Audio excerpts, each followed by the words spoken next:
Peggy 16. Our purpose is its end. The stakes are higher than they've ever been. Have we been built to defend the traveler? Have we been built to defend humanity? The witness is going to bring all of that to the test. What is that? How would we react if we were facing extinction? And how are we going to stand together to overcome this?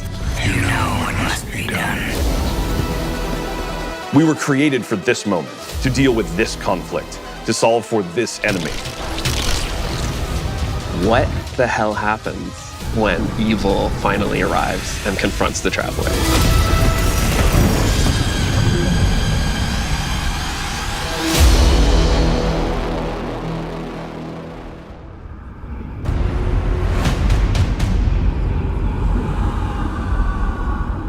The traveler is threatened.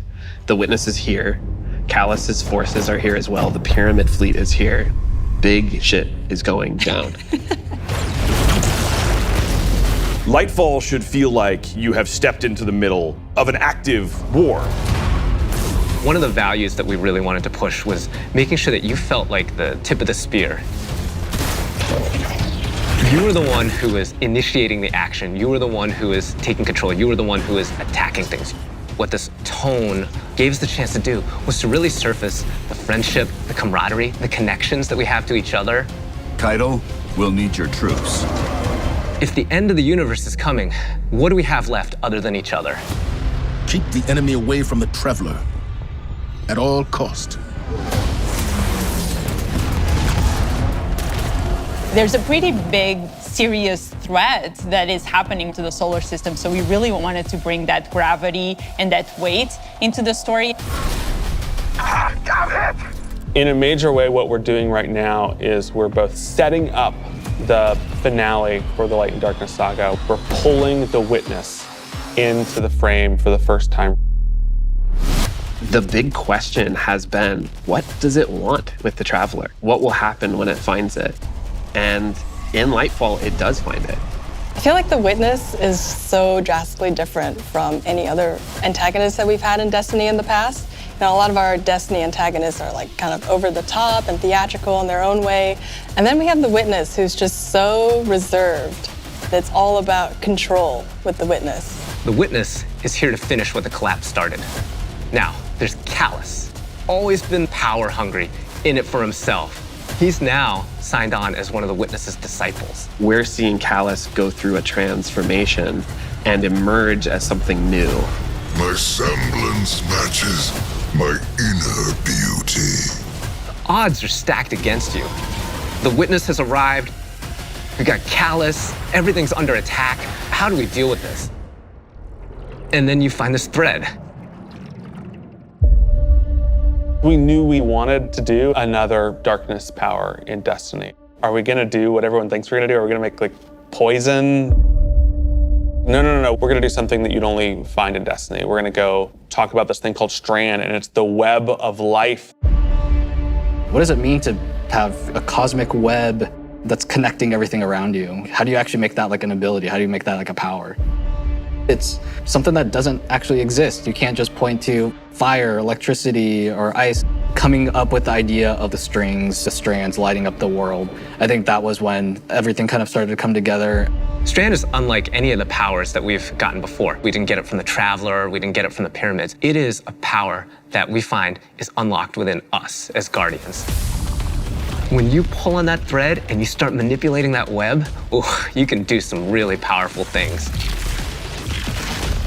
We have some exciting player class fantasies coming up with Strand that we're introducing. So we have the Hunter Threadrunner, which is going to introduce this threaded spike. The Hunter Super Silk Strike, it's this kind of rope dart. You're constantly moving, constantly attacking. It feels fluid. It has an amazing style to it. It's just something we've never seen in Destiny before. And then there's the Titan Berserker, and the name is pretty fitting. The Titan Super is Blade Fury, where you weave these giant blades onto your hands. You have a melee attack that you can kind of combo indefinitely, and then you have your heavy attack, which sends out these suspending waves. And then there's the Warlock Broodweaver, the mastermind of the minions that we call the Threadlings. The Warlock Broodweaver super is Needlestorm.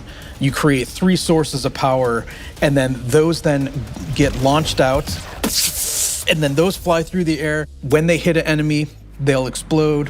When they hit the ground, they will then charge up and then turn into Threadlings.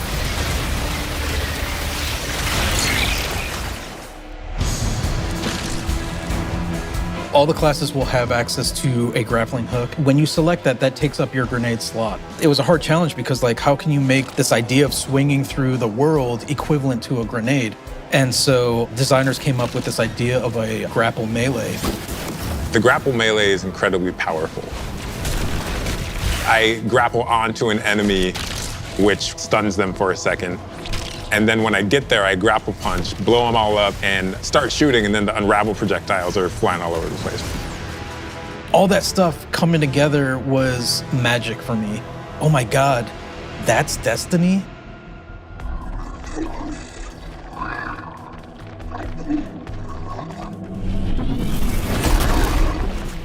Neomuna has existed for hundreds of years. It branched off from Earth during our collapse and shut off any communication. So they've been secretly existing on Neptune for a very long time and keeping themselves safe. It was amazing to see how the concept artist made all of this beautiful art feel really fresh and new, but also a part of the Destiny universe. When you think about how to design Neomuna, like what's the architecture like? We're thinking of a lot of aerodynamic things, fins and sailboats. That informs us sort of the architectural form language that kind of looks unlike anything we've ever seen before. The high winds, strong pressure. We have that beach area where we show the sand is made out of diamonds. The whole terrain is following up into the beginning of the city. The color, the graphic design, the vibrancy, and yeah, there's some mysteries in there.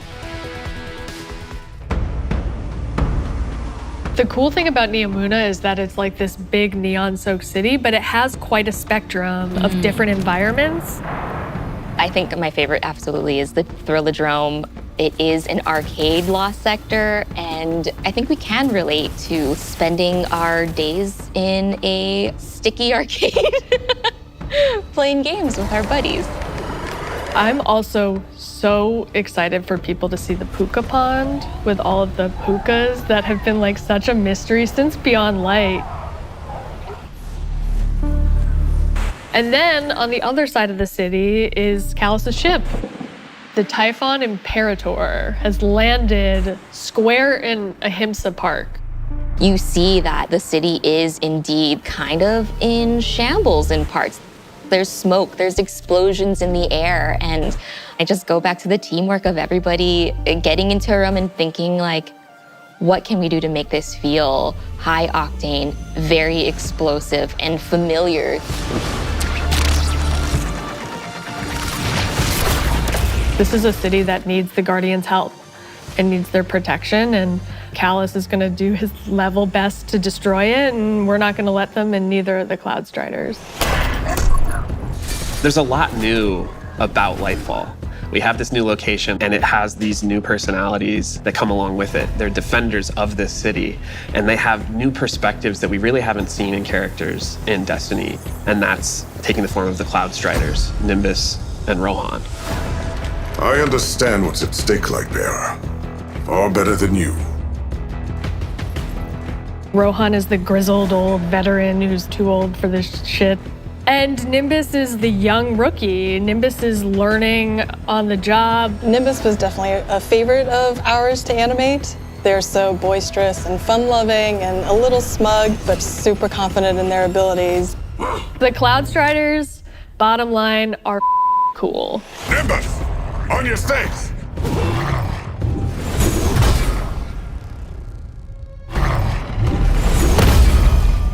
We want the Tormentors to be the most scary unit that you've ever fought in the Destiny universe. Holy crap, this combatant is very powerful. It means business.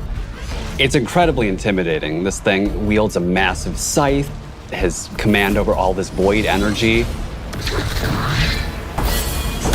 The Tormentor can like grab you, and that's something we'd never really done before with the boss. Throws out the scythe, has the player in his hands. And in those moments for Dark Harvest, we actually do things with audio to make it feel even more intimate, where we duck out all the background sound.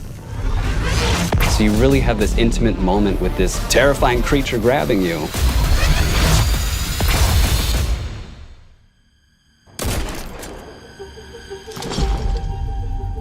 Lightfall and Season of Defiance are two sides of the Destiny coin. And so on the Lightfall side, we have crazy neon cities going on an adventure far away, sort of bombastic action fantasy.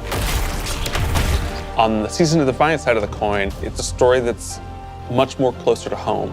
Season of Defiance is about the ground war on Earth. Callus's forces are invading, and we're defending Earth. We're freeing prisoners. Go now. We're trying to protect the last city, but much more directly and under much more threat than we have seen in a long time. You're working with Petra, you're working with Devram, you're working with all these people that you know that are close to home and that are battling for the real thing you're trying to save.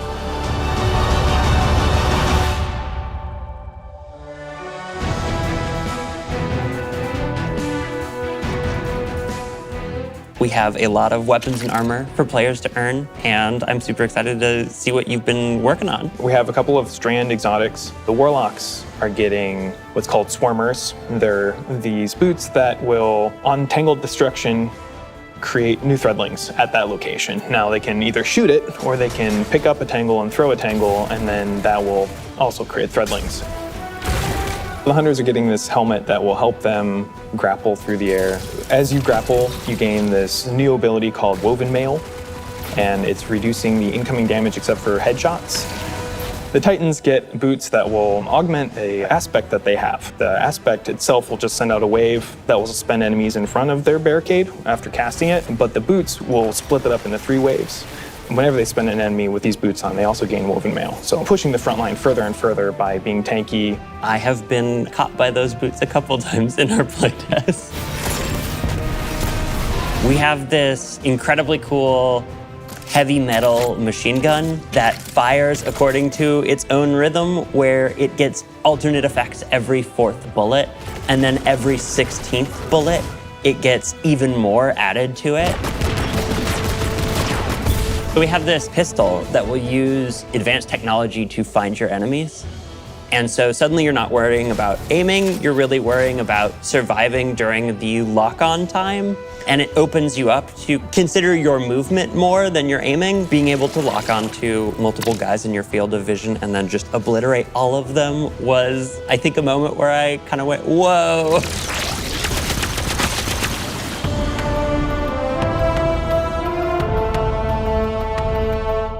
We're introducing a ton of new features that are designed to make sure that the player experiences are as good as they can be. I think one of the things we're most excited about are loadouts and what we're calling build crafting 2.0, which is the system of both, hey, let's make it more understandable to how you make a build, and then let's allow you to save that build and quickly swap between them. When we started the process of figuring out how we are going to improve build crafting, one of the things that we knew we needed to do was make it easier to go from, I have never done any build crafting, to I'm really engaged in this system. When we engaged with the UI team and we said, we need to improve this experience, they came back with, well, what if we did a build management screen and let you see your whole build on one screen? It's all in one place. You can see it, you can read it, you can learn. And that coupled with our Guardian ranks that's gonna come in and basically be our first ever companion to every single player. Guardian ranks is our answer to what should I be doing in Destiny if I want to get better? You have this track that tells you what you should be doing. We're really excited for players to start diving into that system along with accommodations, a way to finally say thank you to players that you've been playing with. We think all of this stuff is coming together to bring this more cohesive relationship between our players. When we think about the future of Destiny, we think there's so much more to discover. We're just on the coast right now. We want to get into the heart of this continent. We are walking to our 10-year anniversary of Destiny, and Destiny being such a core part of our players' lives. We just want to keep building Destiny. We've been talking about this antagonist to the Traveler for so long. In Lightfall, we get to spend time with the Witness in a way that we haven't yet. We're paying off storylines that have been coming together and been building for years. More questions will certainly arise. We have this finale with the final shape that's coming right after Lightfall, where we're closing down the Light and Darkness saga. But Destiny is far from over. This universe is about more than the conflict between the Traveler and the Pyramids, and we want to show you new ways to explore it. We want to show you new things to discover in the universe because we think that Destiny has a lot to offer, and Lightfall is the catalyst for that. It's high stakes, thrilling action, all at the same time pushing the Destiny story to places it's never been before.